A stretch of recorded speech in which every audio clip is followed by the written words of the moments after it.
Hello and welcome back to An Old Man Watches, where today I'm going to be talking about the 2011 New Zealand horror film, The Devil's Rock.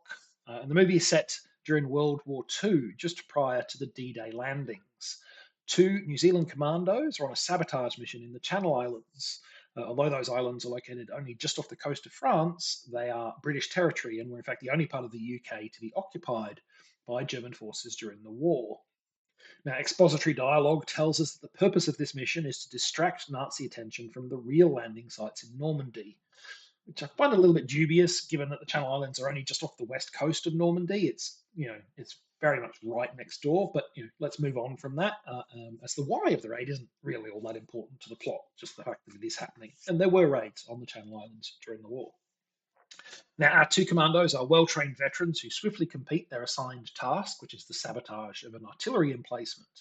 However, as they prepare to make their way out of the facility, they hear what sounds like a woman's screams from inside. One of the two insists on investigating, ignoring the objections of the companion that theirs is not a rescue mission.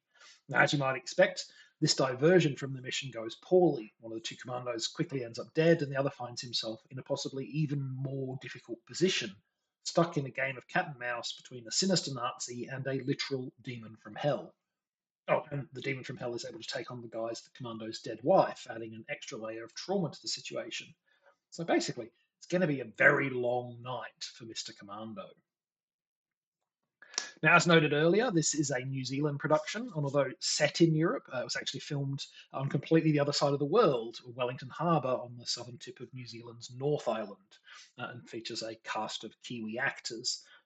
It also features special effects from Weta Workshop, who I hear may have worked on some other slightly higher profile productions in their time. Anyway, the film enjoyed reasonably solid reviews, particularly in light of the fact that low budget horror is not commonly well received by movie critics. British horror magazine Black Static even went so far as to describe it as a more worthy successor to the Hammer film production studio ethos than actual new Hammer label product. Public response, on the other hand, at least based on Rotten Tomatoes ratings, seemed to have been somewhat more negative. It only has a 36% fresh rating on that website. And I wonder if the film's marketing had a role in that. You see, when I sat down to watch The Devil's Rock, all I knew about it was that it was a New Zealand horror film set in World War II. I hadn't Googled much about it, and I certainly hadn't done a Google image search about it. And that was probably just as well, because when I did do such a search, I discovered that a lot of the movie's advertising, and in fact, some of the DVD covers used for it, rely heavily on the image of a half clothed woman in Nazi regalia. Now, admittedly, sexy Nazi lady wouldn't necessarily have 100% stopped me from watching the movie, but it would have given me the expectation of a much more crass, gonzo, exploitative, and sleazy film than what this one actually is. Because while The Devil's Rock does have a fair bit of gore and some mild nudity, it's a much more serious movie than some of its Ilsa She-Wolf of the SS style marketing would suggest. Anyone hoping for blood and bosoms or more problematically Nazi exploitation is probably going to be disappointed by what they get because it's not really that kind of film. Less likely to be disappointed are those viewers who appreciate efficient filmmaking that gets the maximum out of its resources, and some of us are nerds like that. Now, I don't know the exact budget of The Devil's Rock, but I do know that it was limited and that the film's schedule, both in pre production and production, was even more restricted. Work started in the film in February 2010, and they were shooting in August, only 6 months later. And the shoot itself lasted a smidgen over 2 weeks, with the cast and crew rattling through an impressive 8 pages of script per day. That's real micro budget movie making speeds. But this is a film that looks far stronger and slicker than I'd expect from such a galloping pace. I've seen what micro budget filmmaking looks like, and it does not look like this. And a big part of why this film looks good is savvy script design. Although the movie has three major characters plus a couple of other supporting roles, everything has been structured such that more than half of the time there are only two characters in a room interacting with each other. That's a very effective way to limit costs and complications with filming. One on one interactions are easier to stage and shoot than those with more participants, and you have fewer actors on set at the same time, so you're paying fewer people. And both the time and money crunch were real.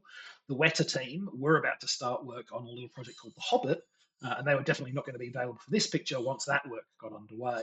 And it's Weta; they do a good job with the effects too, despite the limited budget. Now, horror films are not generally associated with strong character arcs. In part, this may be because many of the major horror franchises are very much focused on their villains, Jason Voorhees, Freddy Krueger, Jigsaw. These are malevolent, destructive beings whose failure to change or grow is kind of essential for the series to continue. Like if Freddy Krueger, reformed his ways, you would have no more Nightmare on Elm Street films. On the flip side, the protagonists of such films have usually, though not always, made only a single appearance in the franchise, and their activities in those films are largely focused on just surviving the threat. Now, I'm certainly not trying to say that there are no character arcs in horror films. There sometimes are. Even Friday the 13th, Part 7, manages to squeeze one in, as before she can face down the now undead Jason Voorhees, the main character must come to terms with her grief over the accidental death of her father and her guilt for her role in causing the accident. So, yeah, the main character of Friday the 13th, Part 7 has a character arc. And The Devil's Rock is also a horror film with a character arc, and it's quite a similar one. The main Kiwi commando quite recently lost his wife, and his grief over her drives some of his early decisions and underpin many of his interactions with the demon. His arc here is to choose between holding on to the past and moving forward with his life, a choice the film actively shows him making. It's not groundbreaking stuff from a script wise, but it's solidly executed. And that's a pretty good summation of the film as a whole, I think. If you're a horror fan and looking for something that lends a little more thought into its gory antics, yeah, check it out. It's pretty well done. Next time, Kristen Bell is probably best known these days for her role in The Good Place, but 20 years ago she first showed her acting chops as teen detective Veronica Mars. The show's 3-year run would struggle to find a large audience, but it did find a loyal one, leading to a sequel film in 2014 and an 8-episode revival series in 2019.